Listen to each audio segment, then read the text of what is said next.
काही आमदार गरीब आहेत असं सांगून जबाबदारी झटकून टाकली। मित्र हो, मराठवाड्यामध्ये निसर्ग कोपला आणि आधीच पिचलेला शेतकरी अधिकच खचून गेला।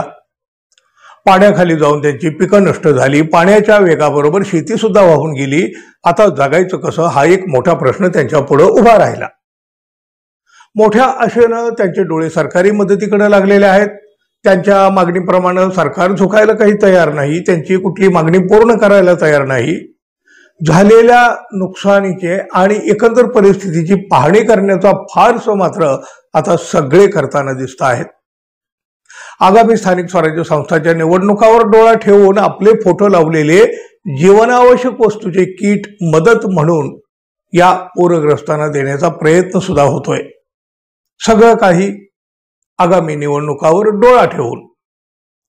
शेतकऱ्यावर आलेले हे संकट म्हणजे काही नेत्यांना आपलं राजकारण साधून घेण्याची, आपलं राजकारण करण्याची चालून आलेली एक आयती सुसंधी आहे असं वाटायला लागलं की काय, असं हे एकूण सगळं चित्र आहे। दिशाभूल करणारे आश्वासनं खूप दिली जात आहेत, पण त्या आश्वासनानं आता हा शेतकरी त्यांच्या पायात बळ आणू शकत नाही हे मात्र नक्की। सरकार म्हणजे काय असतं तर त्याचे नेहमीच अनुभव आहेत। राजा उदार झाला आणि हाती भोपळा दिला असा अनुभव शेतकऱ्यांना आता या परिस्थितीमध्ये सुद्धा येताना दिसतोय।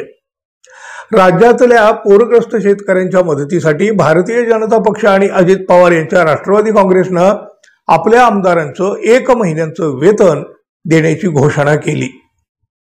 प्रचंड नुकसान, शेतकरी हवालदिल आणि यांचं फक्त 1 महिन्याचं वेतन। कोसळलेल्या पावसानं केलेलं प्रचंड नुकसान 1 महिन्याच्या वेतनानं भरून येणारं नाही।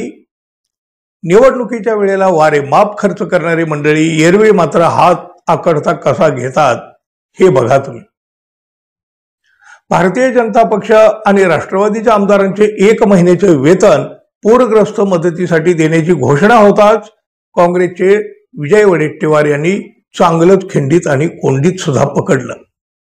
विजय वडेट्टीवार यांनी पूरग्रस्तांच्या या शेतकऱ्यांच्या मदतीसाठी आपलं 6 महिन्यांचं वेतन देऊ केलं। शिवाय सगळ्याच आमदारांनी या शेतकऱ्यांसाठी 6 महिन्यांचं आपलं वेतन द्यावं असं आवाहन देखील त्यांनी केलं।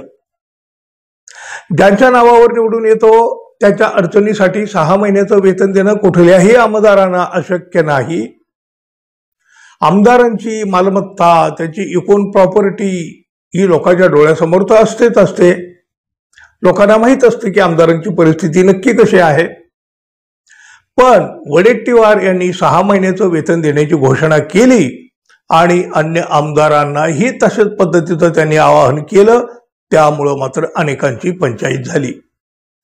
भाषणं करताना या आमदारांना शेतकऱ्यांचा मोठा पोळका असल्याचं दाखवलं जातं। आपण कसे शेतकऱ्याचे कैवारी आहोत हे पुन्हा पुन्हा ठसवून सांगितलं जातं, पण जेव्हा त्याच शेतकऱ्याला मदत करण्याची वेळ येते तेव्हा काही आमदार आर्थिकदृष्ट्या सक्षम नसतात म्हणे।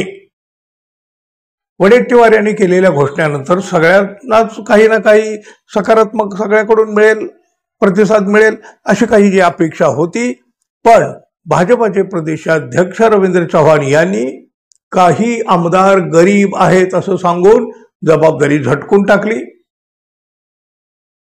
राज्यात काही आमदार गडगंज असले तरी सुद्धा ग्रामीण भागातील आमदारांना त्यांचा भत्ता अपुरा पडतो अशा प्रकारच्या अत्यंत हास्यास्पद आणि थातूर मातूर सबबी देऊन शेतकऱ्यांना मदत देण्यापासून भाजपानं अक्षरशः पळ काढला आहे। बहुसंख्य आमदारांच्या मालमत्ता पाहिल्या तर सर्वसामान्यांचे डोळे पांढरे होण्याची वेळ येते, नव्हे डोळे गरगर फिरण्याची वेळ सुद्धा आलेली असते। पण तरी सुद्धा त्यांना शेतकऱ्यांना मदत करण्यासाठी आपल्या 6 महिन्याचं वेतन सोडण्याची इच्छा होत नाही, तयारी होत नाही। इच्छा होत नाही की त्यांना शेतकऱ्यांचे अश्रू पुसायचेच नाहीत। त्यांना फक्त निवडणुकीपुरतेच शेतकरी हवे आहेत काय, अशा प्रकारचे प्रश्न आपोआपच यातून उपस्थित होतात, जन्म घेतात। मित्रांनो, भाजपा प्रदेशाध्यक्षांच्या मताशी तुम्ही सहमत आहात का? जरूर सांगा। आणि आपल्या चॅनलला कृपया सबस्क्राईब करावं ही अपेक्षा तर आहेच. धन्यवाद. पुन्हा भेटू. तोपर्यंत नमस्कार.